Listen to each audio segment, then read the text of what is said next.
Good evening, good afternoon, whenever you're watching this. My name is Angel Rivera. As you can see, this is Angel in the Afternoon, alongside a special guest today, Heidi Benner, right? Am I butchering your name? I Yep. hope not.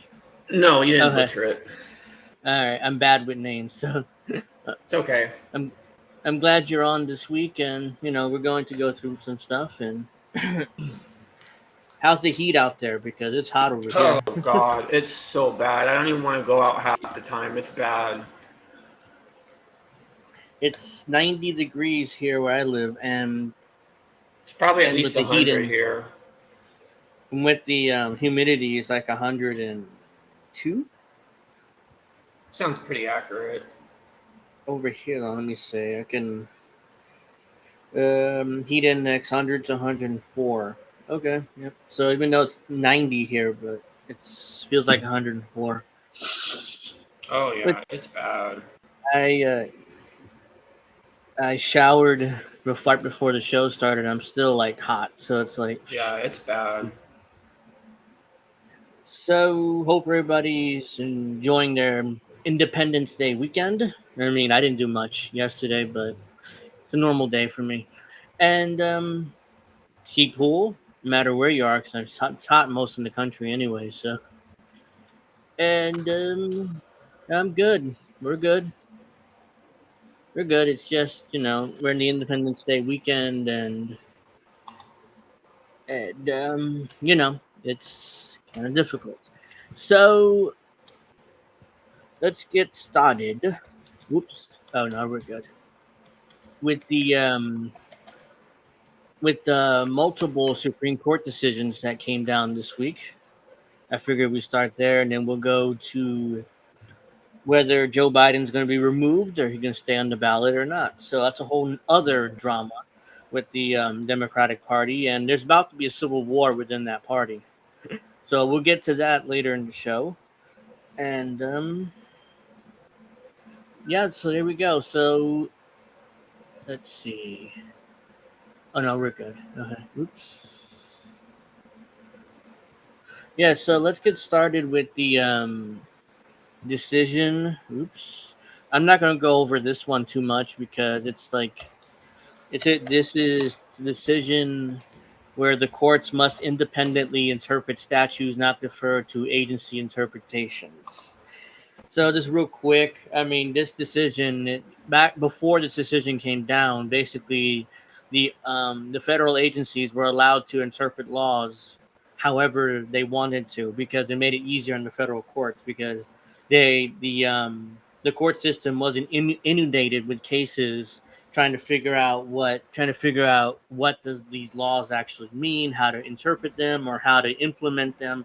So now, after this decision, now everything has to go to the federal court, which will clog up these courts further, and make decisions take even longer. So let's see. Courts historically interpreted laws independently. Deference to agency interpretations not required now. Respect given to executive branch views, but not binding.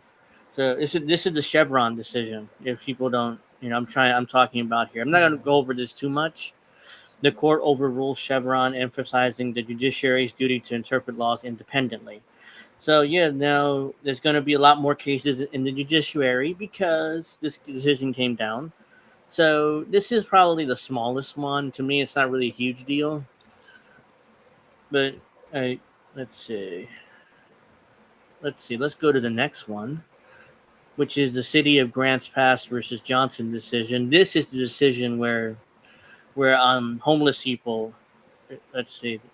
Yeah, the Supreme Court rules enforcing public camping laws against the homeless is not cruel and unusual punishment. So this is the one that pissed off a lot of people.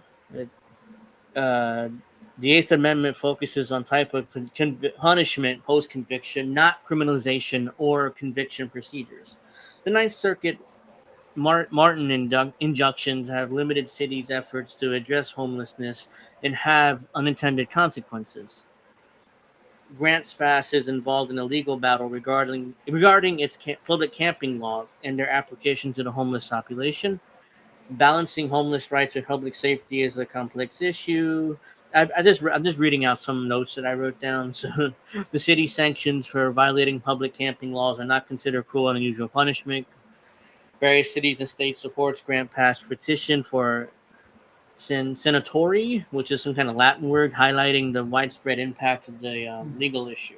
So, in other words, yeah, I mean, um, anti anti camping laws or public camping laws against the homeless are not cruel and unusual punishment. So, basically, cities will be allowed to arrest people or basically remove people from public property if they have tents up or they have anything like that. So yeah, so this is basically this allows cities to force out homeless people, either put them in jail or just force them into another city or force them into hiding. I don't know where they're supposed to go.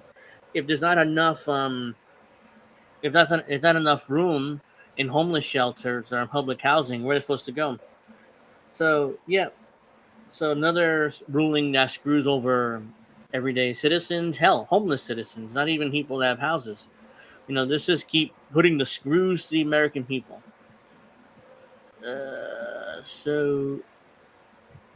So let's see. The next case is the president's immunity case, which is what everybody's talking about. These other decisions are kind of, you know, flying under the radar because of this decision. Everybody's like, the former President Trump is indicted for election fraud, conspiracy during presidency, blah blah blah. So presidents have absolute immunity for official acts within constitutional authority. Distinction between official and unofficial acts are crucial. By the way, the decision does not make it clear what is official or unofficial acts. So who knows what that's supposed to mean? So the lower courts are supposed to make the decision what is official, unofficial. However, we all know that's going to end up going to the Supreme Court again because there's going to be disagreement on what's official or unofficial.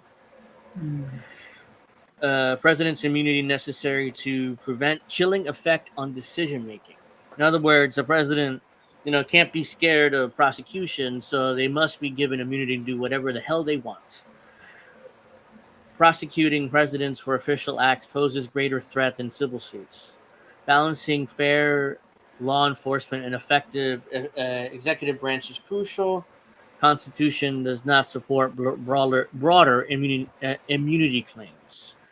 Let's see. So this is I wrote down a bunch of stuff here. So this decision basically this further leads us into the imperial presidency. I'm sure people have heard that saying. And there's a book in 1973 called the they famously described this pattern as the imperial presidency in 1973 book. The surge peaked with Nixon, who later summed up his philosophy of executive power as when the president does it, that means it's not illegal. So that infamous interview that Nixon gave, basically like, oh no, the president, whatever the president does, is automatically not illegal. Like, yeah, come on. And now it's also called the unitary executive theory, which came out in the 80s during the Reagan administration. Again, a lot of our problems in this country goes all the way back to the Reagan administration. It's like once Ronald Reagan was elected, it's like this country took down and into a new timeline where we are today.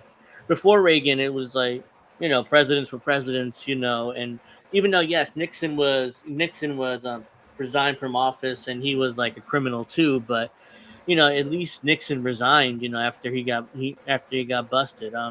But Trump isn't going anywhere. He's still running for re-election. So it's like, yeah, let's see, constitutional theory.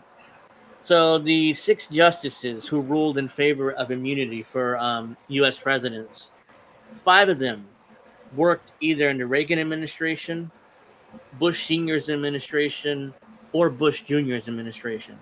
So let's see. I wrote these down. Uh, Three of the Supreme Court conservative supermajority, Chief Justice John Roberts and Justice Clarence Thomas and Samuel Alito worked for the Reagan administration. So there's three right there. The other two, Neil Gorsuch and Brett Kavanaugh, worked for the George W. Bush administration. So it wasn't Bush Senior, it's Bush Junior. So 5 out of the 6 worked in either the Reagan administration or the George W. Bush administration. The other one, Amy Coney Barrett, was a lawyer. She didn't work for the White House or any White House, in fact.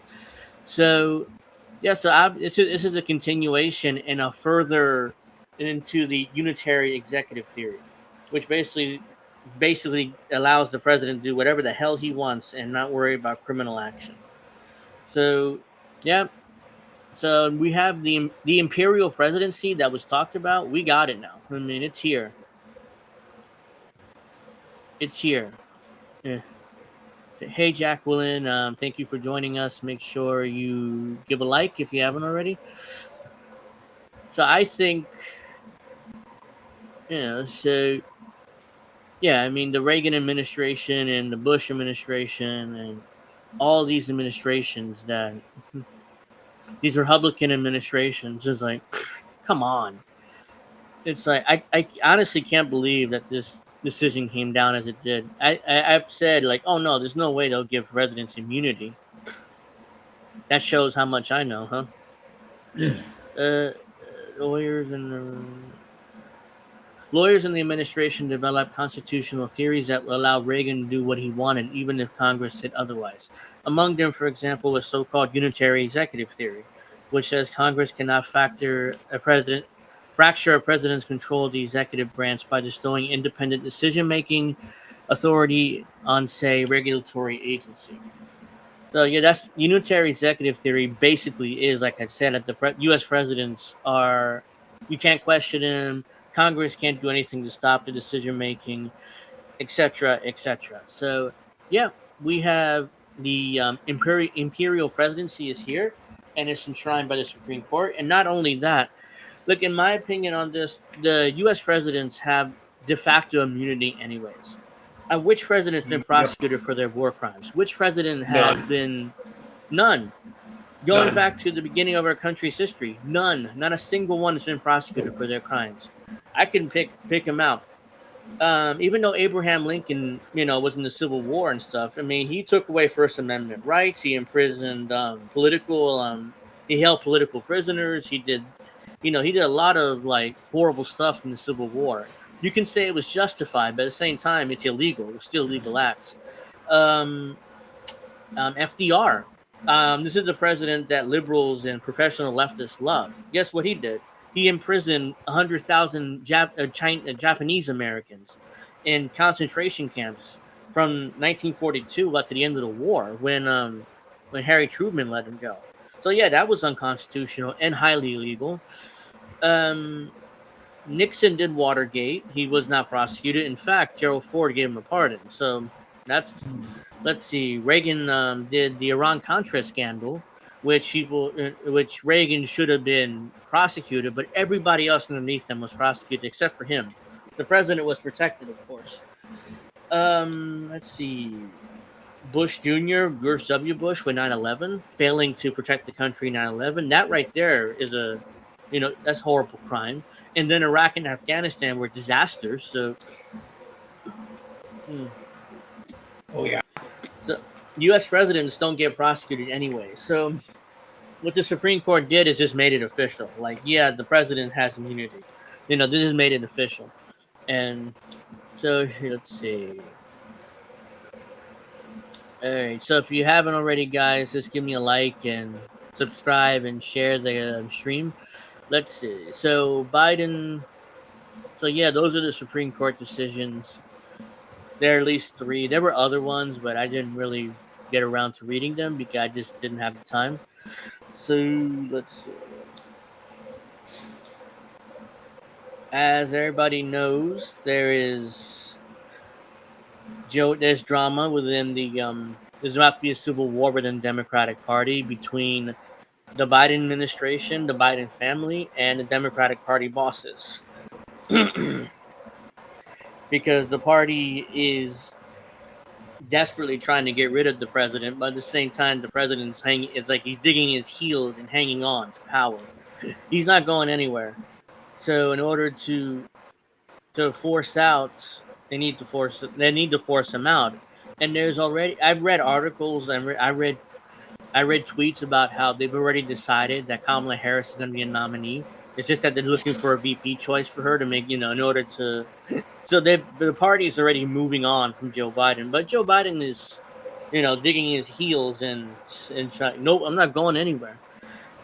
So let's see. Oh wow. Um, where is what? Excuse me. um, let's see here. Excuse me. Bear with me 1 second. I'm still all over the place here. Uh,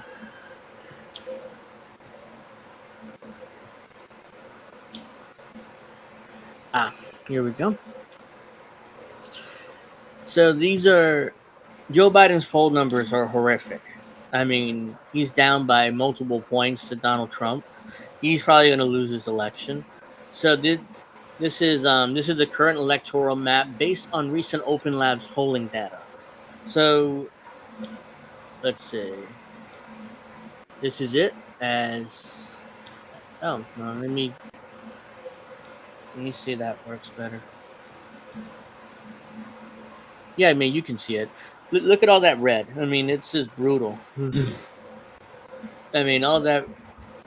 Let me see if I can make this bigger. I can't even really see it on screen. Not really, but whatever. You see that red? This is brutal. Pennsylvania, all the Rust Belt goes back to Trump. Let's see. New Hampshire goes to Trump. New Hampshire is usually a blue state. New Mexico is a blue state. Um, what state is that? I can't see. Oh, Utah, Nevada. I mean, Utah's always a red state, but Nevada is like a blue state. Arizona is a blue state. New Mexico, Georgia. Georgia went blue last time. I mean, this is Arizona's more purple. Oh, well, you lived there, so you would know. Yeah, well, traditionally it's red, but then last election it kind of like went back and forth. But traditionally it's been very Republican based. Yeah. Okay. So, yeah, I know that when I was growing up, it was a red state, pretty much Arizona, but lately it's kind of gone blue. Went blue last time. So and let's see, Virginia even goes red, and Virginia was a blue state pretty much last few elections. This is brutal. I mean, this is like landslide territory. This is like Obama style landslide 2008 when he had like 340 electoral votes, whatever it was. Hmm. Oh, in New Jersey, my home state, there were polling that came out that has Trump up by 2 here in a blue state. So I think New Jersey maybe could go red.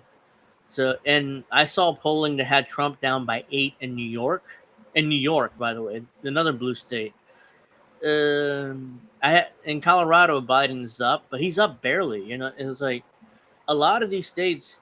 I mean, could go red, and then what? Joe Biden leaves office in humiliating fashion. Honestly, he deserves it after everything he's done during his presidency. But he leaves office in humiliating fashion. However, this is not going to change anything. Donald Trump is not going to come in here and all of a sudden be a progressive, in a second term. Or it's not going to happen. He's going to be even more Zionist than Joe Biden is. He's going to give another tax cuts to corporations and billionaires. I mean, he's already said he's going to do another tax cut. So more tax cuts we're looking forward to. We'll look forward to more wars in the Middle East. We look forward for further escalation, in Gaza and in Israel. We got that to look forward to. So no matter what, nothing's going to change with Trump, re-entering the White House, which is pretty much going to happen. Even if Kamala Harris is a nominee, it won't be as bad, but the Democrats will still lose. They're going to have to eat that loss in November because there's no way that they can win this election. Let's see.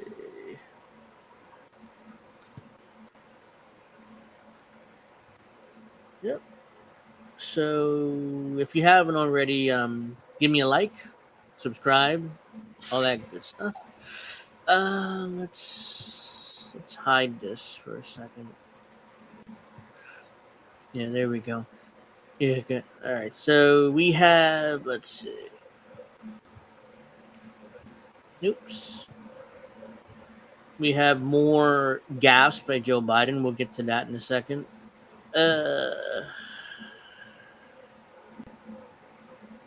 We have Trump, blasting Joe Biden, but we'll get to that as well. So, yeah, we have corporate media meltdowns here about Biden, so we'll get to that.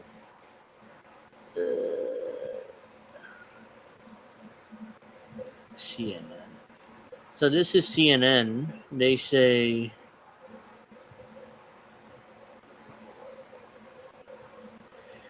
the big issue with Biden getting out, Democrats don't want Biden to leave the race. The voters who can pressure their elected officials want Biden to stay in. Yes, they do. I mean, most Democrats want Biden to stay in, even though he's going to get crushed on election day. The data right now doesn't look like Nixon or Truman in 52 or Johnson in 68. They look a lot more like Bush 92, who stayed in and lost.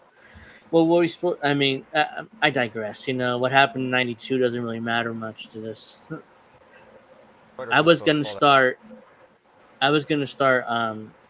talking about '92, but it doesn't matter much. Down the last 24 hours. Oh wow, I can barely hear Joe this. Biden leave the presidential race after the debate? Look, overall, yeah, the majority of Americans, 56%, say yeah, he should leave the race. But look among Democrats. This is Joe Biden's base. This is why he is the president. They nominated him back in 2020. They nominated him. Democrat, so Joe Biden lead the race. Overall country has it at 56%, yes, 39% no. Democrats, 32% yes, 66% say no. So I guess unless partisan Democrats don't know how to read a poll, because that should be reversed. They should want Joe Biden out.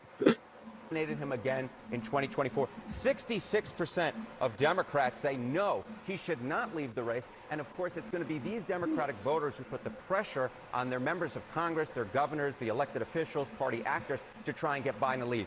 At this particular point, though, the Democratic activists are not necessarily going to put the pressure on Joe Biden, because the fact of the matter is most Democratic voters, 2/3 of them, want Joe Biden to stay in this race. They don't want him to quit, Kate. But how does this compare, and what you can compare to, in terms of past incumbents who then decided to not run for re-election? Right. There are two incumbents who were going to potentially run and decided to get out. In 1952, it was Harry S. Truman. In 1968, it was Lyndon Baines Johnson. So, look, they quit before the nominations were decided, right? They quit as the primary season was going on. This is the choice for nominee before incumbents quit. Look, in 1952 with Harry S. Truman, look at this. He was well below 50%. He was just at 31%. He's deeply unpopular by 52 because of the the Korean War and and stuff like that. So Truman wasn't going to win. Losing the primaries to Estes Quafafer at 35%, but look at that, 31%. That is way, way, way low. Just 66% of Democrats right now want Joe Biden to stay in the race. This was just 31% for Truman back in 52. How about Lyndon Johnson in 68? After RFK entered the race, RFK was leading in the Democratic primary with 44%. Look at this. LBJ was just getting 41% of the Democratic vote. These numbers are far worse than what Joe Biden is facing right now among the Democratic electorate. Yeah, overall voters want him to leave, but Democratic voters like Joe Biden, the numbers Joe Biden's getting right now don't look anything like the last two times the Democratic incumbents decided. And LBJ was deeply unpopular because of a war too, of the Vietnam War. So yeah, and Joe Biden's deeply unpopular. A lot of the reason why is because of a war. Again, this time in Israel. So yeah, so there's parallels there for sure. You know what? It's time for me to step aside. If this landscape is not what Joe Biden is looking at, is there a scenario that what Joe Biden's up against is more like? Yeah, how about the last incumbent who had approval ratings about as bad as Joe Biden did among the overall electorate? Think he should quit the presidential race. Back in 1992, remember George H.W. Bush faced Pat Buchanan in that primary. It wasn't too serious. He won all the primaries, but there was still some inkling for him to get out of the race. But this polling was taken after he was the presumptive nominee. 24% of Republicans thought that George H.W. Bush should get out of the race. Compare that now, 32% of Democrats think that Joe Biden should get out of the race. These numbers look Bush lost, or Bush ultimately was deeply unpopular among Republicans because he broke a campaign promise. He was like, no new taxes, and everybody went crazy for that. And of course, there were new taxes, which is why. No, Republican raising taxes. I know it's shocking, but he did do it, which is why he struggled. Ultimately he lost to Clinton, and also, what's his face ran? Who? Not I forget his name. The rich guy. Perot? Yes, him. He ran. Ross Thank you. Perot, yes. Yeah. He ran in '92 too, which is part of another reason why Bush Senior lost. Yeah, that's all right. Let's keep going with A this. lot more comparable than the 52 or the 68 scenario. Look, this number could change, this number could go up, but at this particular point, the numbers that Joe Biden is facing amongst his base look a lot more like 1992 when George H.W. Bush not only stayed in the race, but he ran hard, obviously lost that November to Bill Clinton. But this number looks a lot more like an incumbent who's going to stay in the race than one who's going to get out. Very interesting in this moment in time. We'll see what happens. Yep. If the Democrats were smart, I'm amazed by all this drama going on. It's like, oops, what did I just do? Oh no, we're good. It's like there's gonna be a civil war within the Democratic Party, and it's gonna be ugly. And I'm gonna love every second of it because Joe Biden ain't going nowhere, and the Democrats are insisting on replacing him. So it's gonna be an interesting fight, and see who ultimately wins. Because right now, the only other person who can take Joe Biden's spot is Kamala Harris, because there's like a $200 million war chest for Joe Biden. All these rich people donate to his campaign. He has about $200 million. Problem is, the Democrats can't just transfer this money over to, let's say, Gavin Newsom, because he's not running for president. So if he started to run, all of a sudden they have to start from scratch and raise all that money again, which would take some time. So only other person that can replace Biden realistically is Kamala Harris. So let's see. Oh no, I screwed up. Let's bear with me 1 second, guys. Yeah. So these are surely nothing to be learned from this. Incumbents trailing before and after the first debate. Ford in 76, he lost. Carter in 80, he lost. George H.W. Bush, 92, he lost. Trump in 2020, he lost. And Joe Biden's running for re-election. So I'm assuming he'll lose too. So historically, when presidents are trailing like this before and after the first debate, they'll lose. They'll lose and all these presidents running for re-election, by the way. So they all lose their re-election bids. Let's see. Let's see what it's meant to be a two-horse race, except one person is a clapped-out old nag, and the other one is not so much clapped-out old nag. Yeah, we have two old men, you have two boomers here running for president in 2024. Two boomers. We're not talking about just, two people in their 50s. One's like 80 and the other one's like 77. So Biden, I think, is in his 80s and Trump is like late 70s. So, yep. Let's see. All right, so let's go to this leaked video. This is Donald Trump running trash. Let me try it again. Talking trash about Joe Biden and Kamala Harris. So. What did I do with the debate tonight? Oh, amazing. Kicked that up, broken down pile of crap. Yeah. It's a bad guy. He just quit, He's quitting the race. Is that right? Yep, I got him out of the race. And that means we have Kamala. I think she's going to be better. She's so bad. She's so pathetic. She's so pathetic. Jesus. But can you imagine that guy dealing with Putin? Why is he sitting like The that? president of China, who's a He's like this. He's a fierce man. A very tough guy. And they see him, they probably... There you go. Sit up. But they just announce he's probably... I can barely hear him. It's not a really good quality, but yeah, basically he calls Biden's quitting the race. I got him out. He's an old broken pile of crap. Now we have Kamala. She's so fucking bad. So that's basically I can understand him. It's okay, and thank you for joining us anyways, so like and subscribe, all that good stuff. Thank you, Steph. So I could barely understand, maybe because of how low it is, but this is kind of a funny one. I want to let's see.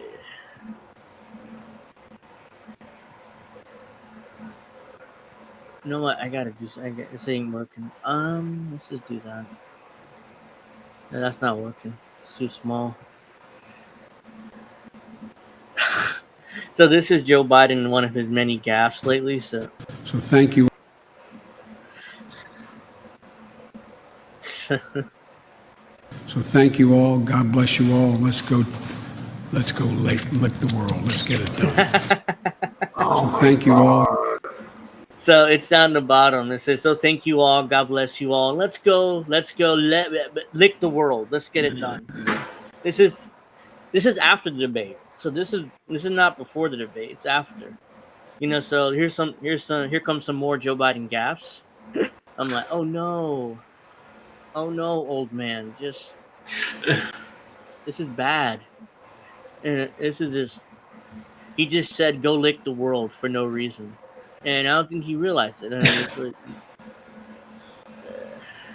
No, he does. He was just thinking about ice cream again. Yeah, I mean, he likes See, his ice Jackie cream. said it. He had ice cream on the brain. So we're gonna have to figure out what Kamala Harris is saying here, because I saw this and I didn't understand it either. So here's the thing: Democrats claim that Kamala Harris is better because she's younger and she's a woman and she's black. But here's the issue: I don't understand what she's saying here. I don't. So let's see. She can't complete a sentence either. I can imagine what can be and be unburdened by what has been. I can't imagine what I can be, but I am unburdened. I didn't even catch that. I can imagine what can be and be unburdened by what has been. I can't imagine what can be, but I'm burdened by what. See, it's like a tongue twister. It is. I can imagine what can be and be imagine what can be. Unburdened by what has been. I am unburdened by what's been. See, again, I just tongue-tied myself. I don't understand. I don't know how she can say that without tongue-tying herself. What can be unburdened by what has been. What can be unburdened by what has been. She says it over and over again, like this is like a talking point of hers, and I can't understand it. What can be unburdened by what has been. She must have said that at some point, and people have gone, "Fuck, that is, yeah." Unburdened by what has been. What can be unburdened by what has been. The mask version's good. What can be unburdened by what has been. What can be unburdened by what has been. And it's a Bill Clinton. Look at him. I did some Bill Clinton. I did some bad things. By what has been. What can be. Look at him. He's falling asleep. Look at Bill. He's like, ugh. What the fuck is this bitch saying? Can I go to sleep, please? That's what he looks like. He gives 0 fucks about what she's saying. Unburdened by what has been. And it's a Bill Clinton. I did some bad things in office, and this very office, as a matter of fact, I'm feeling pretty bad about it. Can't keep paying these dry cleaning bills. We have been what can be unburdened by what has been. Where we can be, unburdened by where we have been, and unburdened by where we are right now. It just doesn't make sense. I've tried it. I've tried to make sense of it in 1,000 ways, and that's simply not words. You're not. Yeah, I try to make sense out of it, and I can't understand what she's trying to say there. So yeah, that's your vice president, Kamala Harris, who most likely is going to be the Democratic nominee if the party gets his way, and I can't understand what the hell she's saying. Like, yeah, she could barely complete a sentence. Not because she's senile, it's because I'm not sure because she's like nervous or She's not a good public speaker. I don't know. I can't make sense of it. I can't make sense of it. So it's like people thought, well, she's a prosecutor. You know, she spoke publicly. She must be good at this, right? There's a difference between being a prosecutor and being like a president, even vice president. It's like two different skill sets. And she doesn't have it. She just doesn't have it. Her poll numbers are worse than Joe Biden. I mean, that's how bad she is at VP. Let's see. I threw up in my mouth a little bit. Yeah, I did too. I did too. So let's get to moron here. Oh God, no. Moron here. Oh, and Lord. I wonder how much Adderall he did before this video because he's very shaky. He says there's hope for Joe Biden still. Hey there. There's still hope. Did you hear me? There's still hope. I'd be lying if I said it wasn't ugly. I'd be lying if I said it has not been a catastrophic week for American democracy. I'd be lying. I'd be lying if I said I haven't been down myself. I'd be lying. You may have seen that the Supreme Court ruled that Donald Trump and presidents have complete and total immunity from prosecution for official actions taken as president. You may have seen Justice Sotomayor's dissent, where she said, for official actions, the president is now a king above the law. And she said, quote, with fear for our democracy, I dissent. You may have seen that the Chevron doctrine was overturned. And you may hear people on social media talking about, wow, this is like really bad. Like this is really bad. Like this is going to grind our system to a halt. In the last week, the United States has changed irreparably. But I started this video by saying there is still hope. There's hope. Because if it's not clear to you now, Donald Trump does not care about us. Even if you like Donald Trump, even if you hate Joe Biden, I don't care who you are. He doesn't care. He's a convicted felon who's waiting on Supreme Court decisions so he can get in office, go after political opponents, create chaos. He will stop at nothing for power. Nothing. There's an election in 4 months. Most people run for president are megalomaniacs. They're looking for power. That's Joe Biden, Donald Trump, Barack Obama, Gavin Newsom, some about future candidates, Gretchen Whitmer, the other Democrats, whoever you're talking about, they're all megalomaniacs. They can't wait to get in power. He acts like it's just Donald Trump. Yeah, exactly. You vote for, if it's not clear to you now, you're voting for the next 30 years of American history. The next 30 years. Next 30 years. All of this that's happening this week is the result of a 4-year Trump term. No, there's one man I know damn well is working for. The reason why he says it's 30 years you're voting for because of the Supreme Court. Like they're obsessed with this Supreme Court. Yep. Because if Donald Trump gets reelected, you're looking at possibly Clarence Thomas and Alito retiring in the next 4 years. So liberals like this they want Joe Biden to be in office or Kamala Harris in order to reduce the conservative majority to 5-4. No, it's 6-3. They both retire.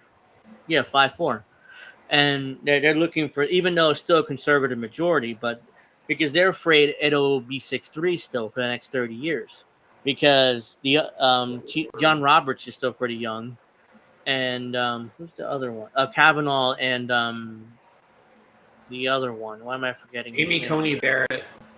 Yeah, her too. But the other one, Gorsuch or something. Yes, Gorsuch. Thank you. I mean, I'm completely like blanking out on names tonight. Yes, Gorsuch. So they're all young, so not retiring anytime soon. And the liberal justices are all pretty young too. So you're looking at 6-3 for the next 20 or 30 years, and that's not what they want. They want that. They want at least those 2 seats again, and they say over and over again how Obama was robbed of a Supreme Court appointment because of he didn't fight for it. No, he didn't. Merrick Garland, the Attorney General right now, he appointed Merrick Garland, and Mitch McConnell was like, if you guys remember this, he's like, oh, it's an election year, so we're not going to even have a hearing on Merrick Garland.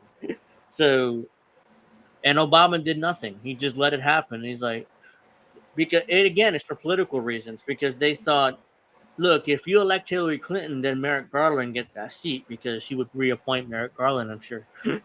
But since Clinton didn't win, now all of a sudden here comes Trump with a Supreme Court appointment, and that's where Gorsuch came in, I believe. He was first. Then after that, it was Kavanaugh, and then after that was Amy Coney Barrett. She was, and again, Amy Coney Barrett, if you guys remember, happened right before the election in 2020. She was appointed like a month before the election. She was confirmed. And Democrats were like, how could you, hypocrisy? It's like, yes, McConnell was hypocritical. It doesn't bother him. He doesn't give a shit. It doesn't bother Trump either. So congratulations, you just lost the Supreme Court seat because Obama didn't fight for it. That's Democrats' fault, not Republicans. Working for us, whether you like him or not, and that's Joe Biden. Yes, Joe Biden. There is still hope. He barely can function, but somehow, he's working for us. I promise. Yeah.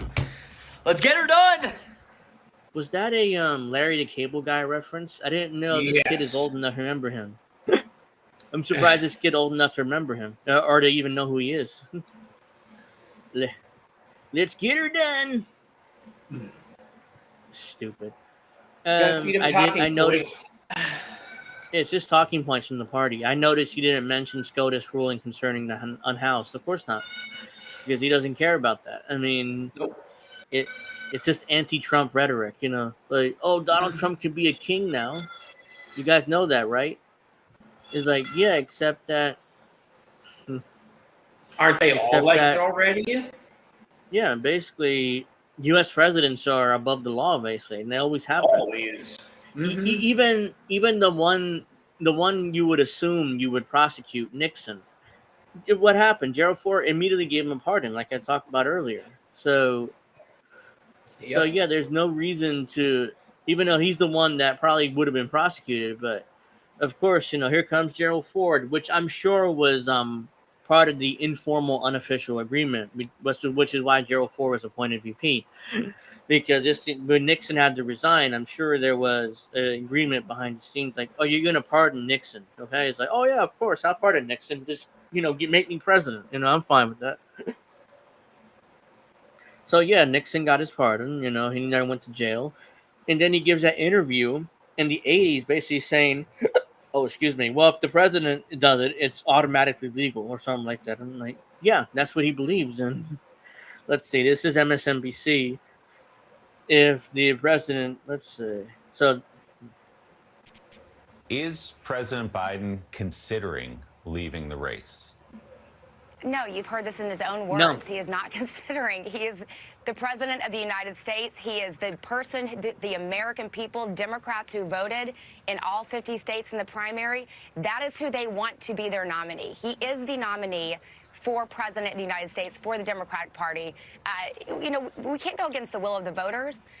He doesn't want to go against the will of the voters. Voters want to see him stay in this race. They want to see him fight. Democrats do, not voters. The person that they chose, he is the person that they know can best do the job, can best defeat Donald Trump. So, no, he's staying in this race. Yeah, and they are going to stub Joe Biden and the Biden family. And the reason why I say the Biden family is because it's a family thing. And it's not just Joe Biden. It's the family. The family is insisting on staying in this race. Jill and Hunter. Hunter, by the way, is basically involved now. He's at the White House every day now. He's involved in the administration. In a more of an unofficial position, I'm sure. Because you don't want a crackhead to be in the administration. But...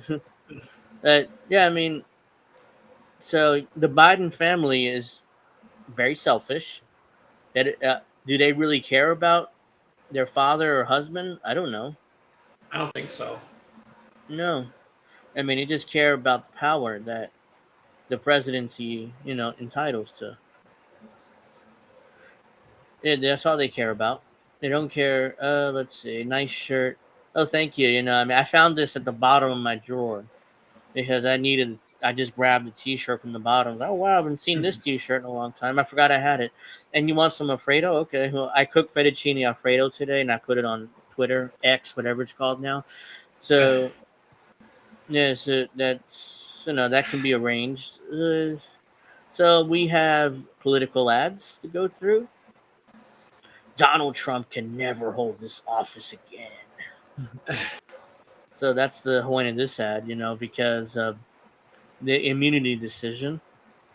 Nearly 250 years ago, America was founded in defiance of a king, under the belief that no one is above the law, not even the president.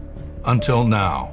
The same Trump Supreme Court that overturned Roe v. Wade ruled that the president can ignore the law even to commit a crime because Donald Trump asked them to. He's already led. Oh, that's such bullshit. Donald Trump asked them to. That's not even true. Because Donald Trump asked them to. Wow. Donald Trump asked them to. It was like he called up the 6 Supreme Court justices. Hey, can you give me immunity? You can? I greatly appreciate it. You know, that's ridiculous. That's not true. Already led an insurrection and it wasn't an insurrection. Threatened to be a dictator on day one. Yeah, he was being sarcastic. Donald Trump can never hold this office again. I'm Joe Biden, and I approve this message. I'm surprised Joe Biden said that without screwing up. That's AI. I wonder how many takes they use that, or it could be AI. So that's it. So we have more gaffes. I mean, because it was a bunch more gaffes from Joe Biden, a bunch more gaffes this week, which is why Democrats are desperately trying to get him out the race. This is the most recent one. So listen to what he says. You can read it there. Lord. Well, guess what? They're trying to push me. Oh wow, you can barely hear this. Well, let me say this as clearly as I can. I'm staying in the race. I'll beat Donald Trump. I will beat him again in 2020. He said, "I can beat him again in 2020." It's a. I mean, he forget what year he's in? He thinks he's in 2020 still. Yes. That's horrible. I mean, another like gaffe for the president. It's like 20. I can beat Donald Trump again in 2020. In 2020, like it was 4 years ago. I'm like, no. How much longer? I mean, the party stuck with him because they threw us Donald Trump in 2020. I mean, Joe Biden in 2020. See, I'm screwing up too now. So they threw us Joe Biden. It's like, you must vote for Joe because he can beat Donald Trump. Not Bernie Sanders, not any other progressive who ever ran in 2020. Donald Trump. I just said Donald Trump again. I mean, I shouldn't be making fun of Joe Biden, but yeah, I mean, Joe Biden, you know, you must vote for Joe. And I'm like, no. I'm like, yeah, no, thank you. I wrote in my own name last time. So that's what I did in the last election. So I just wrote in my own name and then voted third party for Congress and stuff. And then there were questions. I don't remember what they are right now. Oh, yeah, the banning of plastic bags and the legalization. No, that was before that. No, it was banning of plastic bags and the legalization of recreational marijuana, which both won here. Those are ballot measures? Yes, they were ballot measures. That's what I voted for. Yeah, that's all I'm doing. Yeah, the legalization of recreational marijuana, which I voted in favor of, and the banning of plastic bags. I don't remember if I voted for or not. I forget that one. But yeah, that's all I did in 2020. Let's see what else. There's something else.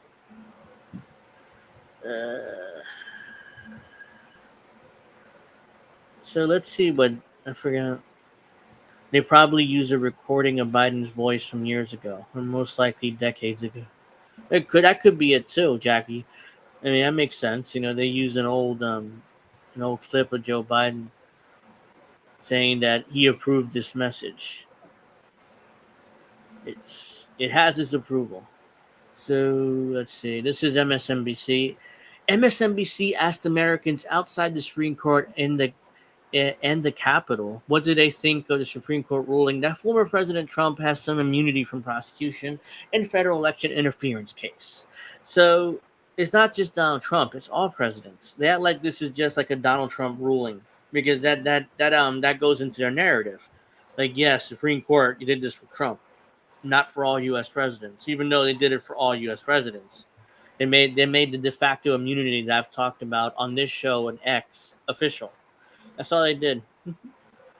So let's see what these crazy people have to say.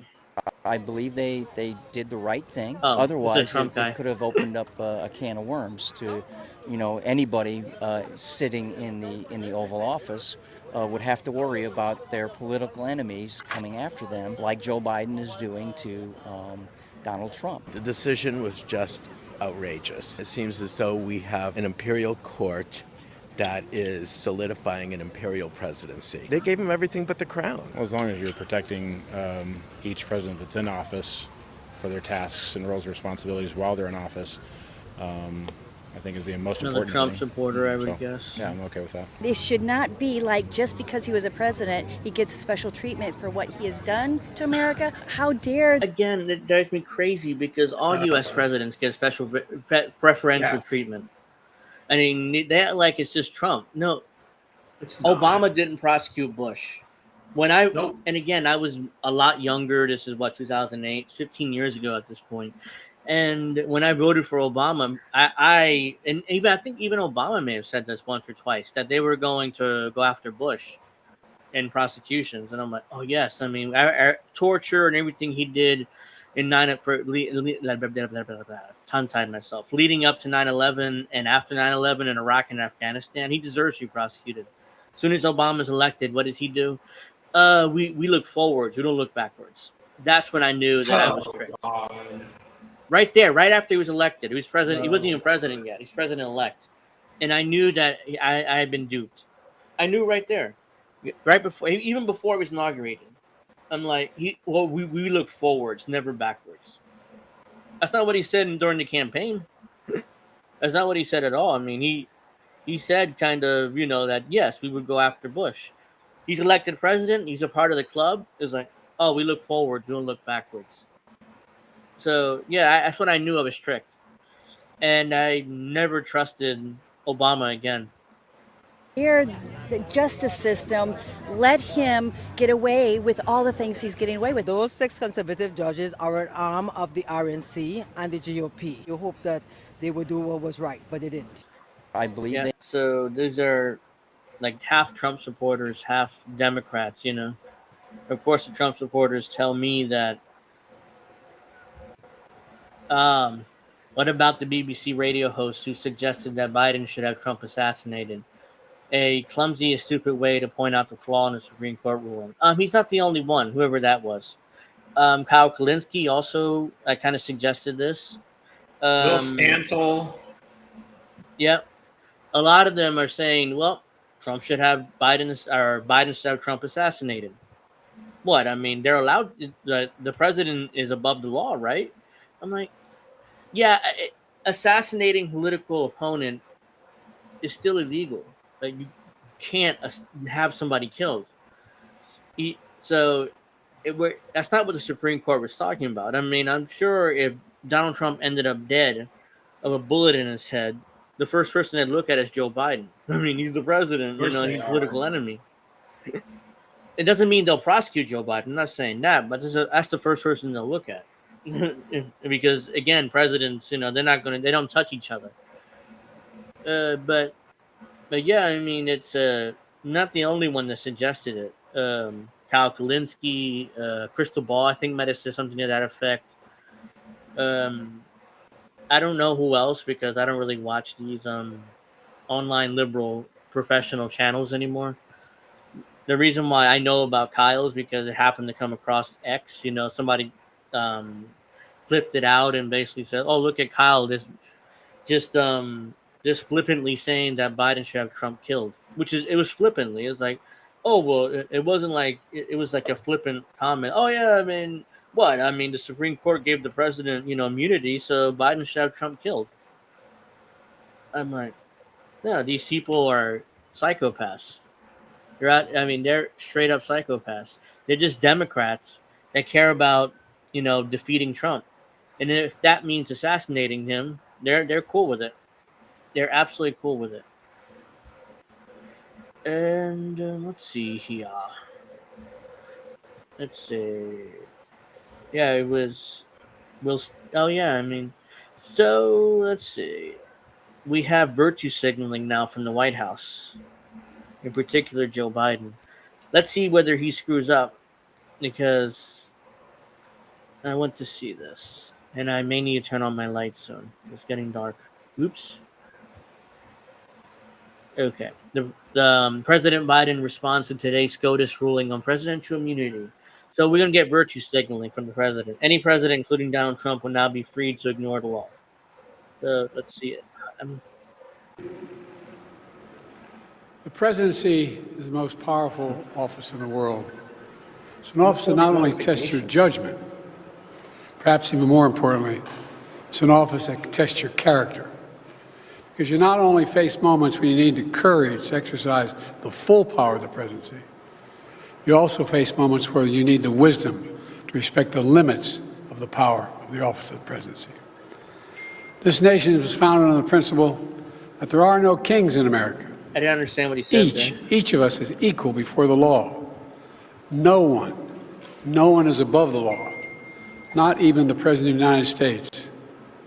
With today's Supreme Court decision on presidential immunity, that fundamentally changed. For all practical purposes, today's decision almost certainly means that there are virtually no limits on what a president can do.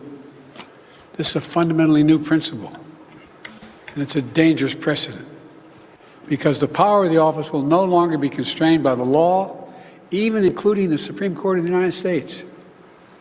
The only limits will be self-imposed by the president alone. This decision today has continued the court's attack in recent years on a wide range of long-established legal principles in our nation, from gutting voting rights and civil rights, to taking away a woman's right to choose, to today's decision that undermines the rule of law of this nation. Nearly 4 years ago, my predecessor sent a violent mob to the U.S. Capitol to stop the peaceful transfer of power. We all saw it with our own eyes. We sat there and watched it happen that day. Attack on the police, the ransacking at the Capitol, a mob literally hunting down the House Speaker, Nancy Pelosi, gallows erected to hang the Vice President, Mike Pence. I think it's fair to say it's one of the darkest days in the history of America. Now, do you guys remember where you were January 6th? Because I don't. It's like I remember. I know exactly where I was at 9/11 because they compared January 6th to 9/11. I know exactly where I was at. I was 2004. I was 17, 18 years old. I was a senior in high school, and I was sitting. I was in in computer class. This is 2004, so our computers were much older. We barely had access to the internet. But I digress. Yeah, I mean, there were a bunch of TVs, surrounding the classroom, and we had I think it was ABC. It was local affiliate at ABC. This happened to be on the television screen. I wasn't paying attention, and then all of a sudden I look up and I see the plane hitting the first tower. It was on 9:40 something in the morning. I'm like, holy shit. And I said, so you guys seeing this? And everybody looked up. It was like, initially everybody thought it was an accident. I mean, it was like, oh, wow, what a brutal accident. And I'm like, okay, I mean, that sucks. And we're all kind of like, and then the second plane hit the second tower. And I'm like, no, this is on purpose. There's something seriously wrong here. But I digress. Eventually, we all went home, and the next week, we found out what actually happened after that, and it was horrible. January 6th is nothing like that. They act like it was like 9/11, and it's absurd. I mean, I 9/11 kind of scarred me. I'm still like looking at those towers go down and stuff. I mean, to this day, every time 9/11 rolls around, and it reminds me of that. It's like, oh, it's just so horrible. And these assholes act like January 6th was another 9/11.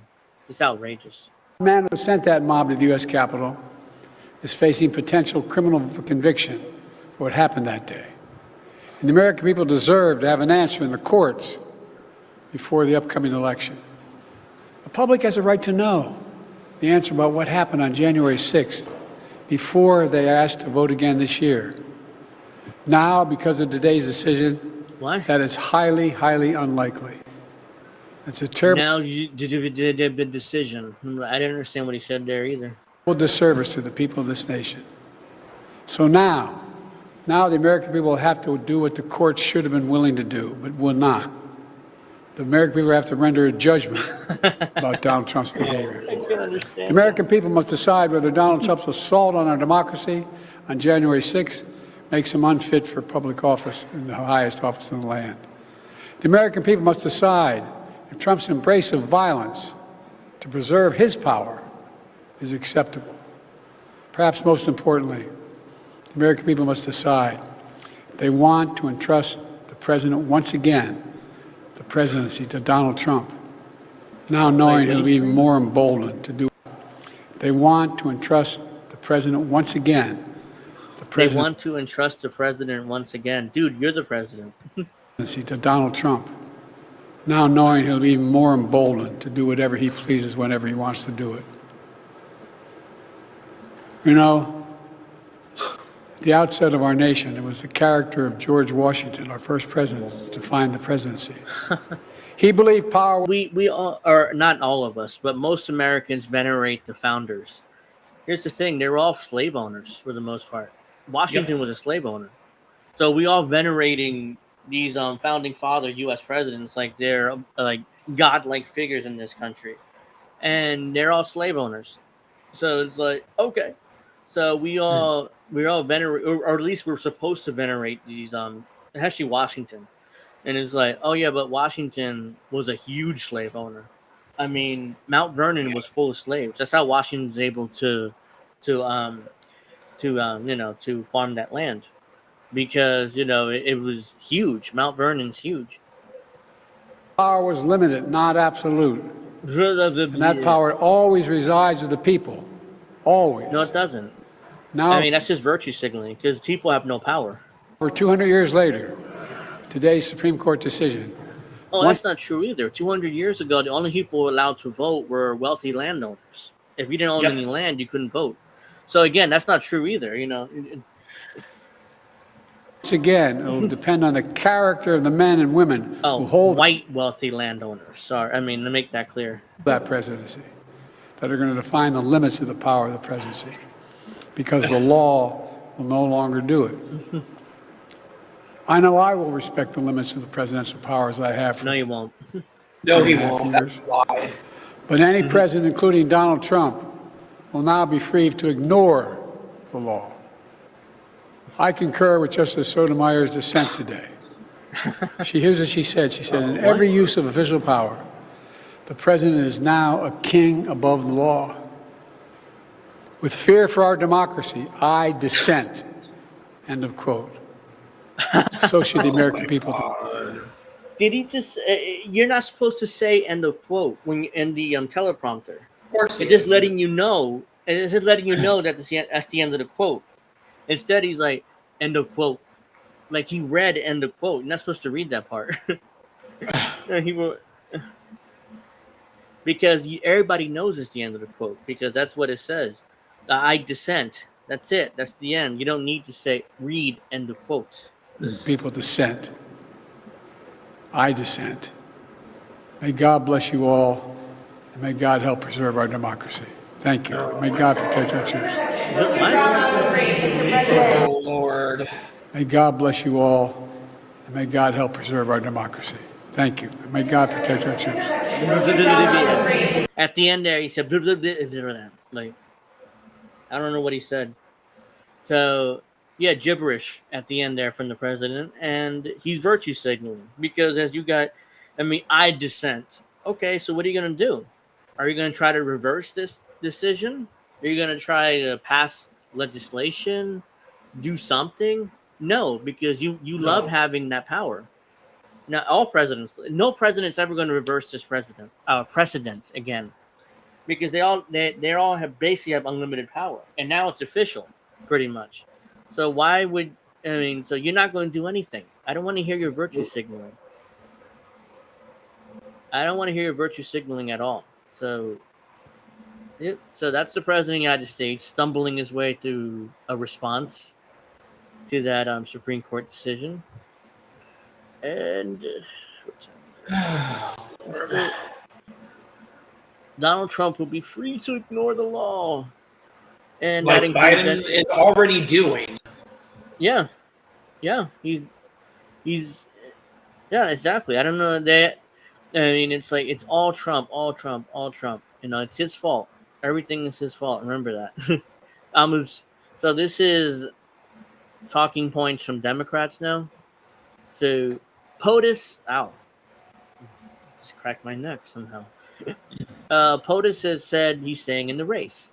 VP Harris has signaled to electeds that she's supporting him and asked for unity for the ticket.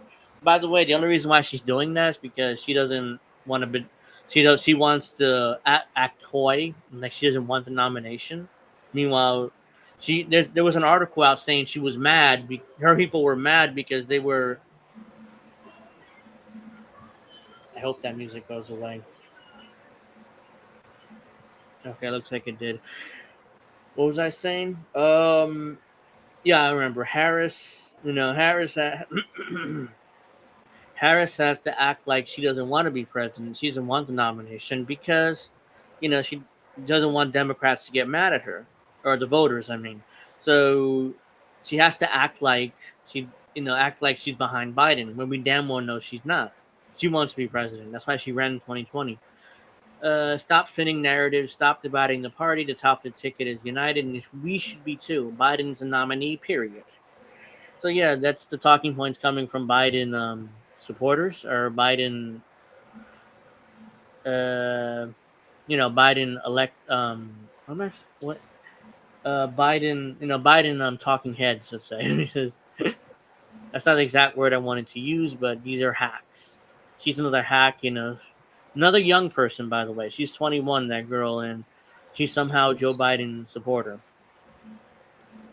It's still kind of like just fascinating to me. Oops. Oh, wow. To be fair, I think some of these younger kids either have rich parents or they're ops, kind of like that Chris kid, because he's getting some $50,000 or something. Yeah. They're definitely ops. These people that, Harry, the other one, Harry Sisson, that other one, Victor Shi, they're all paid political hacks for the party. They're all paid political hacks from the party, and they all right now are paid to to cover for Biden and do everything and basically protect Biden. And Biden never does anything wrong to these people. So look, if I could tell when Joe Biden is cooked when these people turn on Biden, the Harry Sissons, the other guy, Chris, when they turn on Biden, that's when I know he's done. And they're going to remove him for sure. Right now, I know they're not going to remove him because they're all still covering for him. So Joe Biden, another gaffe here. Let's watch real quick. As the governor said, I've led this nation to the depths of pandemic. What? Oh my God. As the governor said, I've led this nation to the depths of pandemic. As the governor said, I've led this nation to the depths of pandemic. What? What is that? He's just like I'm assuming he's trying to say, like the governor said, I led this nation through the pandemic. That's what it sounded like, but he just stumbled. He's like stumbled his way through it. Let me hear that again. As the governor said, I've led this nation to the depths of pandemic. Yes. As the governor. That's what it sounds like. As the governor said, I've led this nation through the depths of the pandemic. Instead, he's like, that's all it is. Like, that's what it sounded like to me. Come on. Who can vote for this guy and still, act like he's fine? I'll beat him again in 2020. Oh, no. Did he really say that? I mean, there's nothing but gaffes for Joe Biden.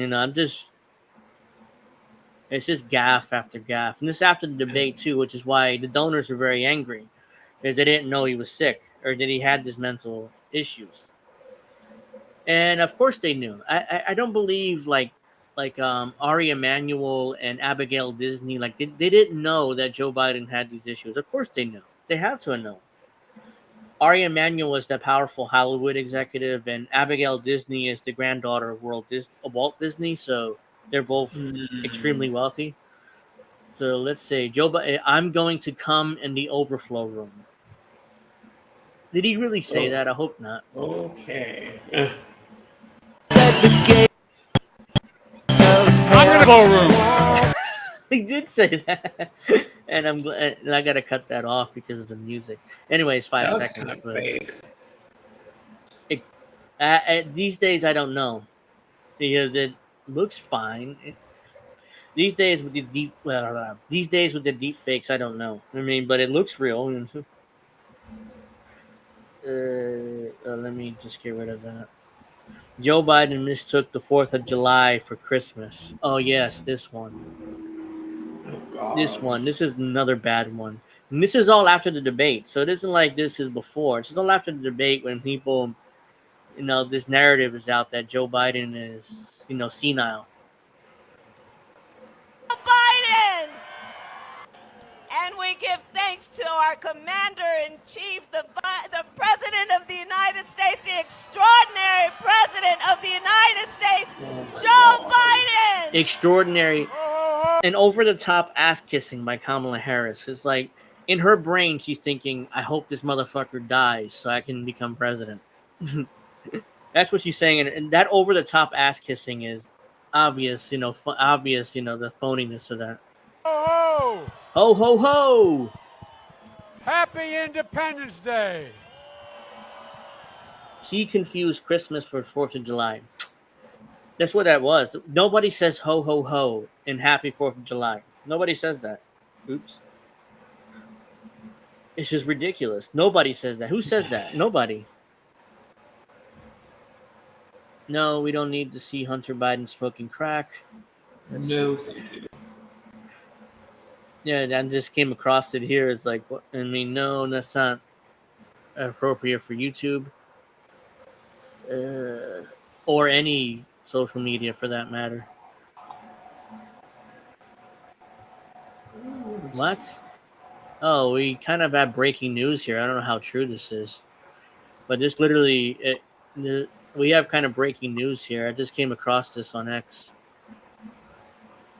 Who is this guy? Is this legitimate? This is a Trump supporter, but I'm not sure how true this is. I'm just reading it. Per numerous reports, Joe Biden is apparently experiencing a medical emergency on AF-1, Air Force One. Media has been removed from the plane. I don't care for politics, him being reelected. I'm praying he's all right. This was tweeted out 6 minutes ago. So I'm not sure how true this is, but yeah, apparently, allegedly, Joe Biden's having some sort of medical emergency. So I'm not sure how true that is. I'm just putting it out there. Take that with a grain of salt because I'm not seeing that anywhere else. In fact, you know what? Let me...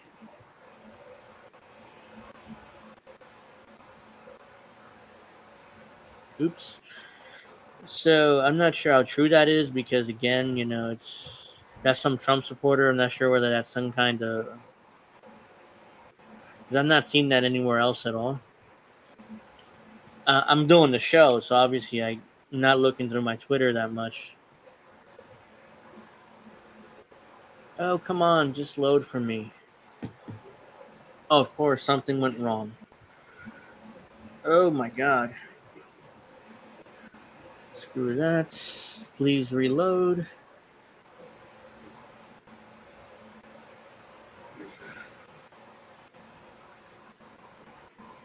I'm just going to take that with a grain of salt because I don't see that anywhere else here on X.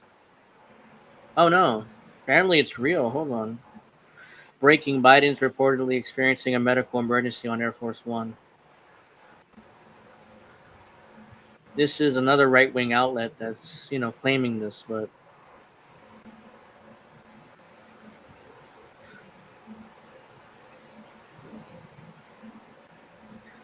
yeah, so apparently it is real.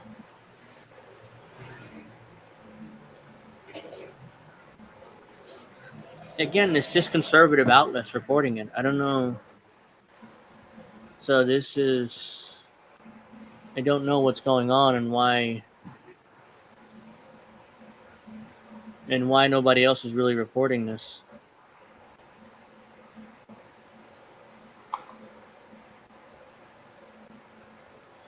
I mean, if it's just Andy. pretty recent, then a lot of people might not have caught up.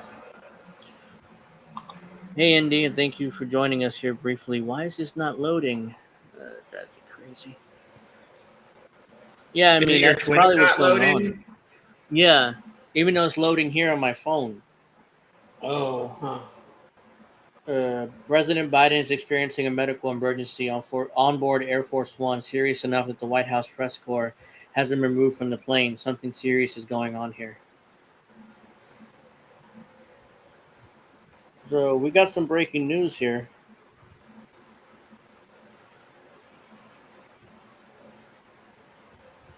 If you see it on a bunch of MSM networks, then it's probably likely very true.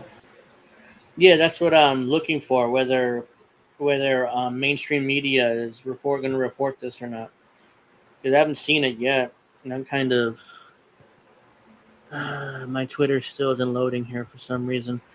But yeah, I mean, I've not seen any corporate media report it. It's just these right wing outlets, at least 3 that I've seen here. Is it in your trending news tab on Twitter? Because sometimes like trending stuff pops up. Yeah. Well, Air Force One is trending, so I'm not sure what that Yeah, means. so that I would think that it's this topic in question. Yeah. Yeah, I mean, the rumor of Biden medical emergency is proof of one thing. Disinformation is way too effective, blah, blah, blah, blah. There's no emergency on Air Force One. So I'm not sure what to believe because some people are saying it's fake news or disinformation. Other people saying it's real. So I don't know what's going on exactly here. Breaking news of Joe Biden is experiencing a medical emergency. No reporters are allowed in.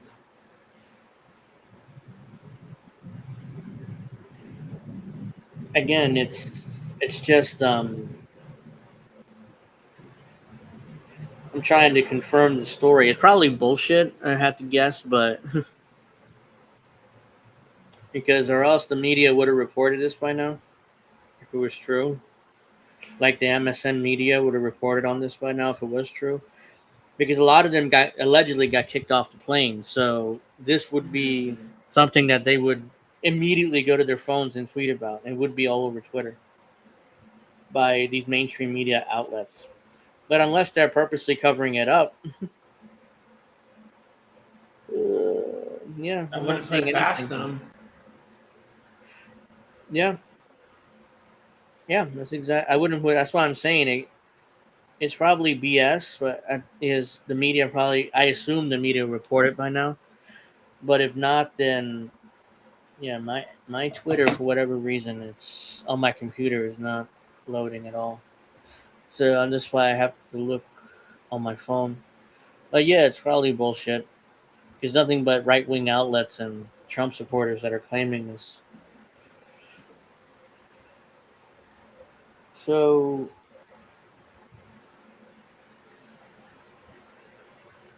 reports of a Biden medical emergency yet to be confirmed and most likely false. Yeah, that's what I'm assuming too, because these media people would have said something by now.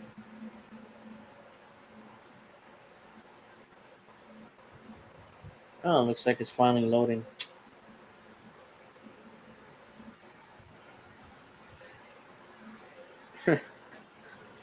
Yeah, this is what I see, but again, this is another right wing outlet.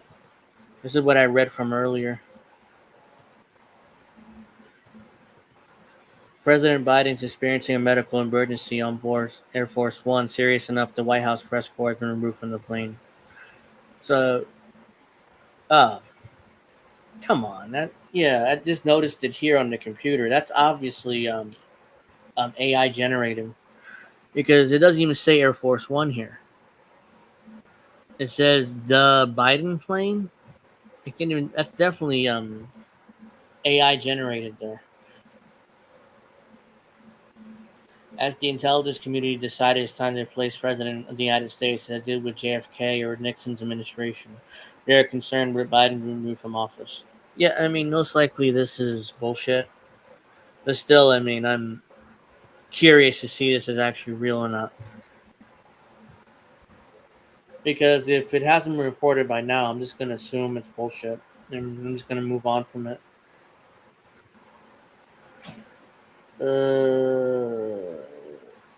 Oh, yeah. I wonder if I can find that video. Or have you guys seen Joe Biden claim that he's proud to be a black woman? Another gaffe of his recently. I was just about to say that, and I'm not seeing it on my timeline. Yeah, I think this is bullshit. I'm not going to look too much into that further because I think that's it. Joe Biden black. Let's see. I should have saved it. I saw the audio. All right. Here it is. We'll wrap up soon, anyways. But I just wanted to. All right.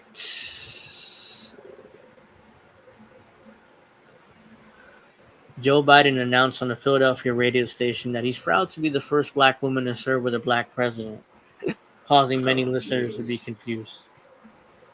By the way, I'm proud to be, as I said, the first vice president, first black woman to serve with a black president. Proud of the first black woman in the Supreme Court. There's just so much that we can do because together there's nothing. Look, this is the United States. He's proud to be the first. Oh my God, it's just too much. It's just too much. When will the family say enough's enough? Like he needs to spend whatever time he has on this planet in Florida with a mimosa, some kind of drink. I don't know. But at this point, there's no reason for him running for re-election. Ideally, I would want him in jail, but that's not going to happen. Which is why, as long as he's not president, I'm fine with it. Ideally, I would want him to go to jail, but that's not going to happen either. Oh yeah, the Stephanopoulos interview. This clip's out already. So Biden's doing an interview with George Stephanopoulos today, and apparently it's pre-recorded. It couldn't be live, and it's only 15 minutes. And only 15 minutes. So ABC, of course, agreed to this because they're pathetic. But let's start with the debate. You and your team have said you had a bad night, but your friend Nancy Pelosi actually framed the question that I think is on the minds of millions of Americans. Was this a bad episode or the sign of a more serious condition? It was a bad episode. No indication of any serious condition. I was exhausted. I didn't listen to my instincts in terms of preparing, and I had a bad night. It was a bad night. That's all it was. And he kind of stumbled his way through that too, because I didn't understand what he said really. But yeah, it's a bad night. It wasn't just a bad night. They probably ruined your chances at re-election. It probably ruined your chances at re-election. He's not going to win now. Oh, this is funny. So this is I can't play the video because of music, or at least the sound, but I could show you guys. This is something that Greg put up, Crab, introducing the first woman president, Joe Biden. So there's music here. I'm not going to play it, but I just wanted to show you guys this. Oh, Greg. Oh, I'm Crab. I mean, hilarious. It's terrifying. It is, but I had to share that real quick. Let's see. Anything else? No. Let's see. I'm not letting one 90-minute debate wipe out 3.5 years of work. I'm staying in the race, and I will beat down Trump. It's like either he's delusional or he's so power hungry that he doesn't care whether Trump wins. He's out of his mind. I mean, if he legitimately thinks that he can beat Trump, he can't. Jamie Harrison, Biden ass kisser, says President Joe Biden beat Trump before, he'll beat him again. That's our president. So yep. So another Biden ass kisser there. Now you probably heard we had a little debate last week. This is barely audible. Can't say it was my best performance. But ever since then, there's been a lot of speculation. What's Joe going to do? Is he going to stay in the race? You shouldn't. Drop out. What's he going to do? Well, here's my answer. I am running and going to win again. He. Because Let's go, Joe. Let's go, Joe. It's at the rhythm of "Yes, We Can" from the Obama years, so is at that rhythm, obviously. Folks, I'm the sitting president of the United States of America What? in a small part because of you. I'm the sitting president of the United States of America. That's what I assume he said. I'm the sitting president of the United States, but I can't understand him. So. Not a joke. In 2020, you came through for me. I'm the nominee of the Democratic Party. I'm the nominee of this party because millions of Democrats like you just voted for me in primaries all across America. No, they didn't. No, there they was didn't. no primaries. There was no primaries. Most of them were canceled. And they just anointed Joe Biden the nominee. So, look, and I'm not saying Marianne Williamson and RFK Jr. and Cenk Uygur, they were all jokes. I mean, they weren't serious candidates, but still, and they should have had a primary. Now RFK Jr. is independent, running for president, and he allegedly assaulted one of his nanny, and he claimed that he had a rambunctious use. I kind of just tongue-tied myself. He had a rambunctious. I can't even say it right now, but he was young. You know, he was basically young. He wouldn't say he did it or didn't do it. Usually, you would deny that when you assaulted a woman as a man, but you know, clearly he either did it or he was too drunk and wasn't sure if he did it. But I digress about RFK Jr. But yeah, I mean, then Marianne Williamson and Cenk Uygur, they were jokes. You shouldn't take them seriously, but still, you should at least have some sort of primary, you know, not act like you guys voted for me. Trust me, even though there were no primaries, really. You voted for me to be your nominee. No one else. You, the votes. The voters did that. Nope. No one voted for you. Despite that some folks don't seem to care who they voted for. Well, guess what? They're trying to push me out of the race. Well, let me say this as clearly as I can. I'm staying in the race. I'm staying in the race. I'll beat Donald Trump. I will beat him again in 2020. I will beat him again in 2020. Okay, this was a full clip.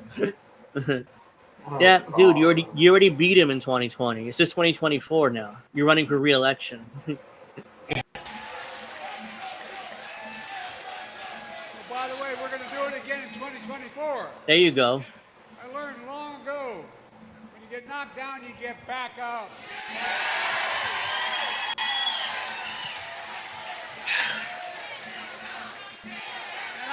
And I'm not letting one 90-minute debate wipe out 3.5 years of work. What? The governor said I've led this nation to the depths of pandemic to the strongest economy. Yeah, he just stumbled his way through that again. He sounds like Porky Pig at the end of the Looney Tunes cartoons. There, that's just bad.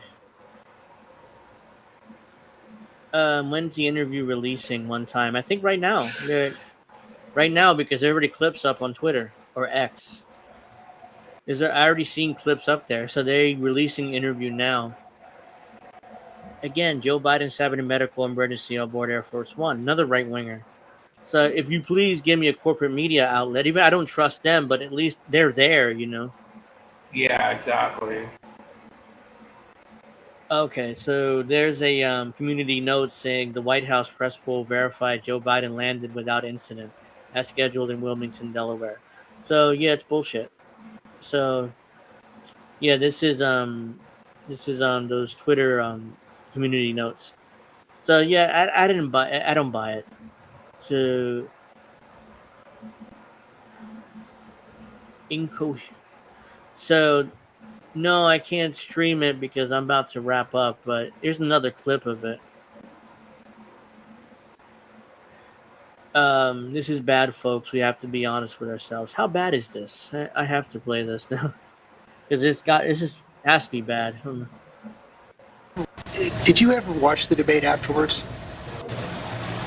I don't think I did, no. Well, what I want to get at is, what were you experiencing All right, as you first were off, going? you don't know whether you reach what that. You don't know if you rewatch the debate or not. I mean, Watch the debate afterwards. I don't think I did, no. I don't think I did. Well, what I want to get at is, what were you experiencing as you were going through the debate? Did you know how badly it was going? Yeah, look. The whole way I prepared, nobody's fault, mine. Oh no, he just completely went into staring at at whatever mode. It's like an old man who kind of you've seen these old men who kind of go they're talking and then they do this. They have dementia. Those are like symptoms of dementia. Dementia. Mine. Jesus. Nobody's fault but mine. I prepared what I usually would do, sitting down, as I did come back with foreign leaders or the National Security Council, for explicit detail. And I realized about partway through that, I get quoted, the New York Times had me down at 10 points before the debate, 9 now, or whatever the hell it is. The fact of the matter is that what I looked at is that he also lied 28 times. The way the debate ran, not my fault, no one else's fault. No one else's fault. But it seemed like you were having trouble from the first question in, even before he spoke. Well, I just had a bad night. I didn't understand what he said. He went from one point to another point, and then finally he said it was his fault that he had a bad debate, even though his campaign blamed everyone else under the sun except Joe Biden. They blamed the moderators, they blamed Trump, they blamed CNN, they blamed everybody but him. But Biden's like, well, it's my fault, nobody else's. Well, at least he took responsibility, but that was indifferent. I can't even speak now. I gotta stop listening to Joe Biden. I can't even speak now. I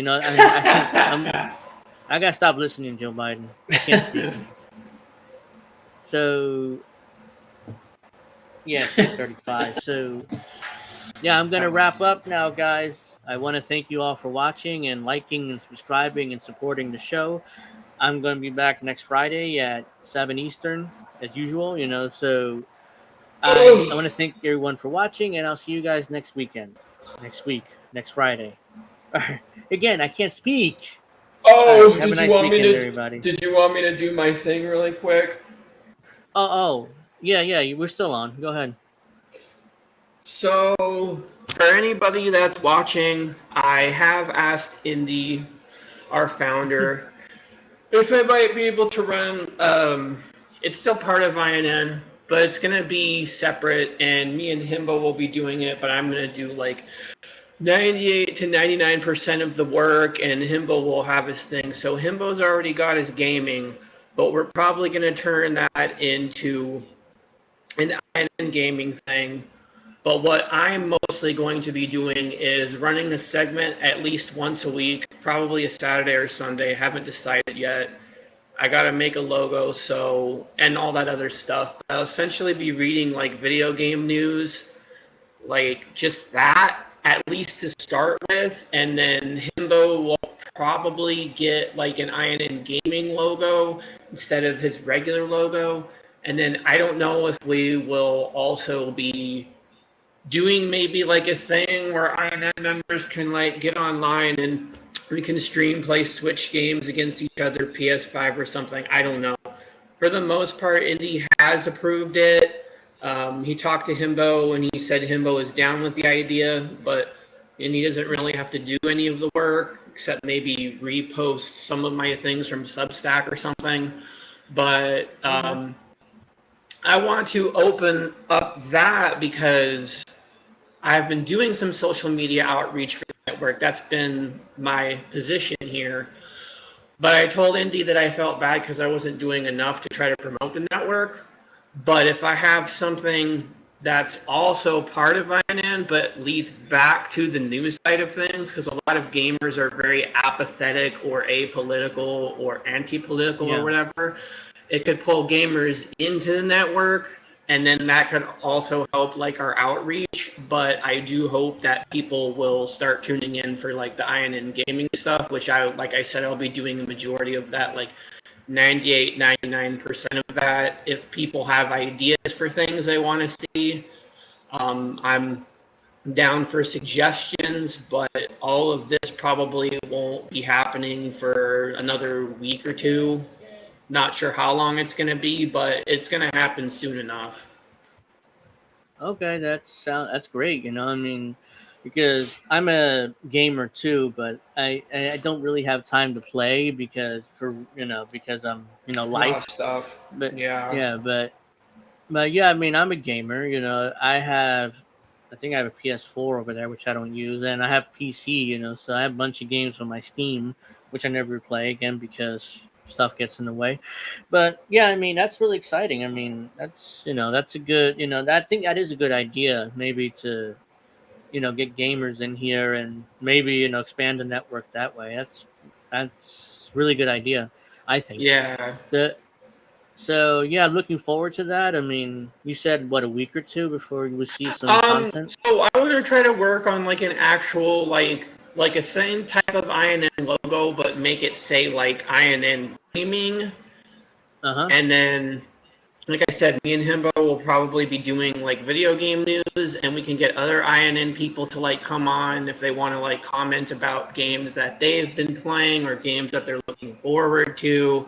So there's a lot of stuff. So I want to do a lot of R&D right now, not just working on the logo, but just like ideas that I could have for the show, stuff where INN members can like play games against each other, and then we like provide commentary on that or something.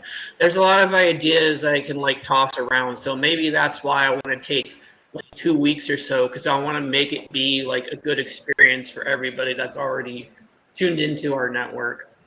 Okay. I mean, I would definitely be I would like to be a guest, and be a part of that community because I am, I'm a gamer, so, and I'm looking forward to Grand Theft Auto 6. I mean, me too. I did a show about that with me. I think were you on that? I think you were. I Yeah, it think was I was me. on that briefly, and I talked about it with you and Crab and Himbo and Crab was Jesse, there, maybe. Himbo. Yeah. Yeah, I A think lot of so. Yeah, us. there were a lot of us. I think you were on there that's why. Yeah, I think so. Yeah, so I'm looking forward to pretty that exciting. game. Yeah, I mean, I like that idea. I mean, actually, I didn't know about it until you mentioned it. Indy didn't mention it to me, I guess, because. Yeah, because I said something and then he didn't really say anything back, but because I've been having it rough in my life, which I don't need to go into, but then he recently told me, I ran the idea by Himbo, and he said that he's down with that. So I got to work on getting like a logo and then figuring out like what kind of shows we want to run and stuff. So like I said, that's almost 100% like my work. So I'm going to get pretty busy, which is fine because I need to be more busy these days. I'm not too productive. Yeah. So yeah, that's a good idea, and I'm looking forward to that. And I definitely want to be a guest on one of those shows when you're ready. For When it's sure. ready, up and running. And Yep. yeah, Snow. I think Snow made my logo, my Angel in the Afternoon logo that's up there. So he made it for me. Nice. Yeah.